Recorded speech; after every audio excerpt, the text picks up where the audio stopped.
प्रसाद यादव को भारत रत्न मिलना चाहिए, ये सवाल राजनीति के गलियारों में गूंज रहा है। एक धड़ा कहता है कि उन्होंने समाजवाद और पिछड़ों के उत्थान में बड़ा योगदान दिया है, तो दूसरा पक्ष उनके भ्रष्टाचार मामलों की वजह से विरोध में है। नमस्कार, मैं हूं सान्यराज पांडे और आप देख रहे हैं स्टार टीवी बिहार। लालू प्रसाद यादव बिहार की राजनीति का एक चर्चित नाम है। 1990 में मुख्यमंत्री बनने के बाद उन्होंने मंडल कमीशन को लागू कर पिछड़ों को आरक्षण दिलाया, जिससे वह सामाजिक न्याय के मसीहा कहलाने लगे।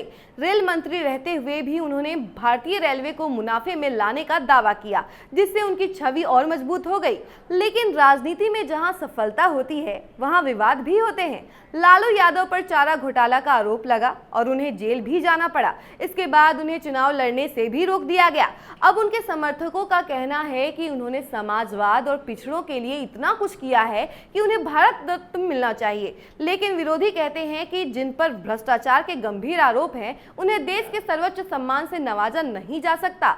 भारत रत्न सिर्फ उपलब्धियों के आधार पर दिया जाता है, लेकिन नैतिकता भी महत्वपूर्ण होती है। लालू जी का योगदान जरूर है, लेकिन उनके दामन पर भ्रष्टाचार का भी दाग है। अगर हम ऐतिहासिक रूप से देखें तो कई विवादित हस्तियों को भी पुरस्कार मिल चुके हैं, तो यह पूरी तरह से सरकार के फैसले पर निर्भर करता है। वहीं इस मुद्दे को लेकर सदन में मांग भी की गई। पहले जरा ये वीडियो देखिए। अभी माननीय मंत्री संसदीय कार्य विभाग को सदन में जाना है, तो इनसे जुड़ा हुआ एक है, तो मैं पहले ले लेता हूं। श्री मुकेश कुमार रोशन। माननीय अध्यक्ष महोदय, मैं प्रस्ताव करता हूं कि यह सभा राज्य सरकार से अभिस्ताव करती है कि वह सामाजिक न्याय के महानायक आदरणीय श्री लालू प्रसाद यादव जी को भारत रत्न देने हेतु केंद्र सरकार से सिफारिश करे। महोदय, अरे शांत रहिए, सुनिए। अरे शांत रहिए, क्या कर रहे हैं? अरे शांत रहिए, जवाब सुनिए ना। महोदय, प्रतिवर्ष सभी को अपनी बात कहने का अधिकार है। प्रतिवर्ष पद्म पुरस्कारों के साथ भारत रत्न के लिए भी नाम अनुशंसा करने की एक निर्धारित प्रक्रिया है, जो सितंबर माह में शुरू होती है। वैसे अभी जो माननीय सदस्य का प्रस्ताव है, उनको भारत रत्न देने की अनुशंसा करने का कोई प्रस्ताव सरकार के विचाराधीन नहीं। तो वापस लेने का आग्रह तो करिए ना। इसलिए महोदय, माननीय सदस्य से आग्रह है कि अपना प्रस्ताव वापस लें। अध्यक्ष महोदय, संकल्प वापस लेना चाहते हैं? अध्यक्ष महोदय, एक मिनट सुन लिया जाए महोदय। 1990 में जब गरीबों के मसीहा आदरणीय लालू प्रसाद यादव जी, महोदय एक मिनट समय दिया जाए। एक मिनट महोदय, बिहार के मुख्यमंत्री बने तब जाकर दलित, पिछड़ा, अति पिछड़ा एवं शोषित वंचित समाज के लोगों को सामाजिक न्याय के तहत आजादी दिलाने का काम किए। इसलिए यह प्रस्ताव सरकार के पास भेजा जाए कि लालू प्रसाद यादव जी को भारत रत्न। सरकार ने अपनी राय व्यक्त की है कि अपना संकल्प वापस लेना चाहते हैं? नहीं।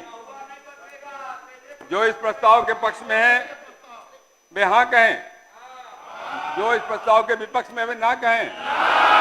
मैं समझता हूं कि विपक्ष बहुमत है। प्रस्ताव अस्वीकृत हुआ। तो आपने देखा कि किस तरीके से बिहार विधानसभा सदन के अंदर लालू प्रसाद यादव को मिले भारत रत्न की मांग को लेकर राजद विधायक मुकेश रोशन ने सदन से मांग की। उन्होंने कहा कि सर्वसम्मति से लालू प्रसाद यादव को भारत रत्न मिले, इसकी स्वीकृति केंद्र सरकार को भेजने की मांग की। वहीं संसदीय कार्य मंत्री विजय चौधरी ने कहा कि प्रत्येक वर्ष पद्म पुरस्कार के साथ भारत रत्न के पुरस्कार से लोगों को नवाजा जाता है। पुरस्कार किसे मिले, अनुशंसा करने के लिए एक प्रक्रिया है। सरकार नाम की स्वीकृति देती है, सितंबर महीने से शुरू होती है। लेकिन अभी जो सदस्य की मांग है, भारत रत्न देने की अनुशंसा करने का सरकार के पास कोई प्रस्ताव नहीं है। विधानसभा अध्यक्ष ने संसदीय कार्य मंत्री से कहा कि प्रस्ताव को वापस लेने के लिए माननीय सदस्य से आग्रह करें। इसके बाद विजय चौधरी ने विपक्ष के सदस्य से प्रस्ताव को वापस लेने के लिए अनुरोध किया। हालांकि विपक्ष के सदस्य ने प्रस्ताव को वापस नहीं लिया। इसके बाद सभा की सहमति से प्रस्ताव को अस्वीकृत करके आगे बढ़ा गया। तो कुल मिलाकर राजद को नीतीश सरकार ने बड़ा झटका दिया है। अब लालू प्रसाद यादव को भारत रत्न नहीं मिलेगा। बाकी इससे जुड़ी अपडेट के लिए बने रहे हमारे साथ और देखते रहे स्टार टीवी बिहार। फिलहाल के लिए इतना ही, धन्यवाद।